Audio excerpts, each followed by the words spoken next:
A prática das evocações do mundo espiritual era uma constante. Mas eles faziam esta evocação como muitos ainda hoje, em nossa época, fazem.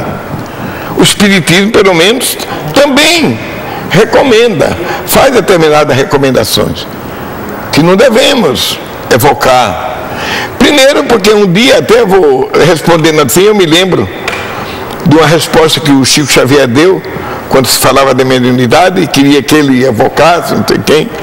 Ele disse que a mediunidade é uma telegrafia que não vai daqui para lá, vem de cima para baixo.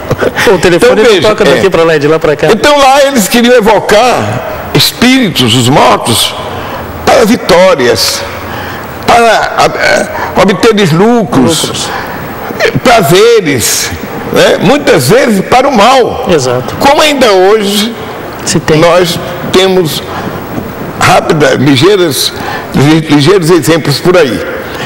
Então o que é que acontece? Claro, o Moisés fez não essa recomendação, não uma proibição, mas foi uma recomendação. Mas eu quero responder que isso pode procurar no próprio Deuteronômio e no final da sua existência, no momento do seu desencarne, sim, quando ele estava quase, vieram comunicar a ele que lá embaixo na cidade evocava os mortos, né, para tal fim.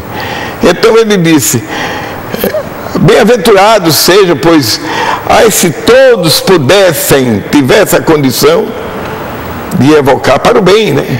Exato. Os mortos. Quer dizer, ele mesmo, em outras palavras, vamos dizer, ele afirmou isso, ele consentiu, dizendo que aquele que faz para o bem é possível e deve se fazer. Então o Espiritismo vem dizer isso também. Nós sabemos que não é privilégio do Espiritismo, é de todos, pois. Todos, sem dúvida. Todos somos médios. A mediunidade é um canal de comunicabilidade dos mundos. É um processo da lei de comunicabilidade universal. Sem comunicação não é possível. Nas questões 17 a 20 do Livro dos Espíritos, quando os Espíritos perguntam se as grandes verdades que chegam das grandes revelações, se chegam através dos estudos, das pesquisas, dos processos de cultura aqui da Terra. Então ele disse que não é só deste, é de outros meios, e esses outros meios de cultura, através da nossa própria consciência, dos processos de inspiração, né, de intuições, e que nada mais são, nesse sentido, revelações.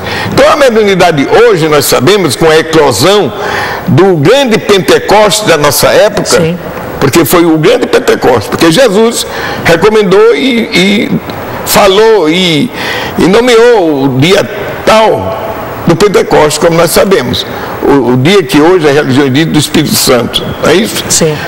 O segundo Pentecostes foi a eclosão da mediunidade com a publicação do Livro dos Espíritos, que vinha desde do século V ou VI, todos os tempos, a mediunidade teve, né?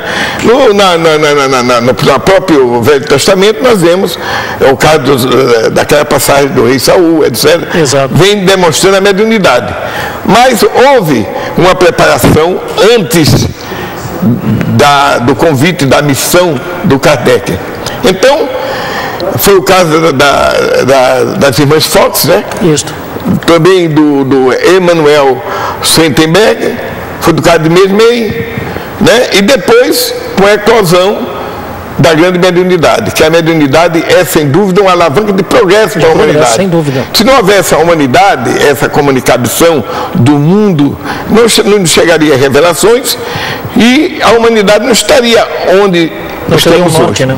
Estaria mais ou menos com maiores dificuldades. Então a mediunidade é esse processo que nos liga ao mundo espiritual, e o médium é aquele que tem o fenômeno de intermediação. Por isso que é médium. Por isso que é médium, por isso que é mediunidade. Dentro né, do vocabulário, né, do temário espírita, né? Sim, exato. Mas é esta ligação que nós recebemos sem privilégio, né? Ainda existe. Privilégio até no Novo Testamento existe a transfiguração de Jesus, que é uma mediunidade ostensiva. Fala um pouquinho sobre isso. Quando você veja, é outro momento isso da época de Jesus, prova que a vida de Jesus foi uma demonstração de mediunidade. Quando ele curava os cegos, quando ele transformou água em vinho, né? Quando na sua transfiguração e no aparecimento de Moisés, né? e Elias, Elias. Né? Moisés e Elias, que eu disse João Batista, porque era João Batista também, porque João Batista foi a reencarnação de Elias. Exato. Então você veja que os apóstolos chegaram, que estavam acompanhando ele, sempre Pedro, Tiago e João, queriam fazer tendas de tão visível que era. Então, observe que a transfiguração é um dos fenômenos dos espíritos que têm missão mesmo. Porque para se transfigurar, para produzir aquele fenômeno hoje, seria um espírito de grande elevação e Jesus deu o exemplo. Como foi a própria ressuscitação. E eu quero lembrar, não deixar de lembrar aqui, porque nós já falamos do Decálogo, diz o Emmanuel, através de Chico Xavier, que foi o primeiro livro psicografado para a humanidade, por Moisés, quer dizer, diretamente dos céus. Claro. Então foi a psicografia primeiro, foi o primeiro livro, por isso que os 10 mandamentos devem ser estudados, claro, evidentemente, com a interpretação de Jesus e hoje com a interpretação do Espiritismo. Jesus disse que esses 2 mandamentos, ele constituiu a maior constituição universal, que só não está para o nosso mundo terra, mas universalmente. Aquele que ama a Deus de toda sua força, de todo o seu entendimento sobre todas as coisas, e ao próximo como a nós mesmos, é a maior. Se todos cumprissem isso, não haveria necessidade de leis nenhuma escrita, porque é a maior constituição oral que foi entregue por Jesus, né? Então é bom que dentro disso nós guardássemos que foi o primeiro livro psicografado para ver o valor da mediunidade, né? Porque é a mediunidade de Moisés. São Alcides, nós estamos chegando ao final do nosso programa e gostaria nesse momento que o senhor deixasse uma mensagem aos nossos telespectadores. Na verdade, é um momento muito feliz e eu tenho um prazer muito grande de estar mais uma vez em contato com todos os telespectadores de São José, da TV São José, e dizer que vamos despertar para as verdades que Jesus nos convidou. Vamos saber que quando João deixou no seu capítulo 14 registrado aquele momento que vivido pelos Jesus e os apóstolos e que ele prometia a vinda de outro Consolador, naquele momento Jesus se personificou como um grande Consolador, porque ele dizia: eu rogarei a meu Pai e ele vos mandará quando estiver tudo preciso, porque agora a humanidade ainda não pode conhecer, porque não tinha progresso, compreensão para entender. Ainda hoje nós não queremos entender a mediunidade, imagine naquela época. É verdade. Mas quando tudo estiver pronto, o outro Consolador virá para lembrar tudo o que eu vos tenho dito e esclarecer todas as coisas.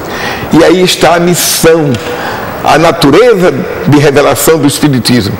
Interpretar todo o Evangelho de Jesus, todos os escritos sagrados que consideramos, e explicar todas as coisas de acordo às ciências no grau de evolução que o homem alcançou.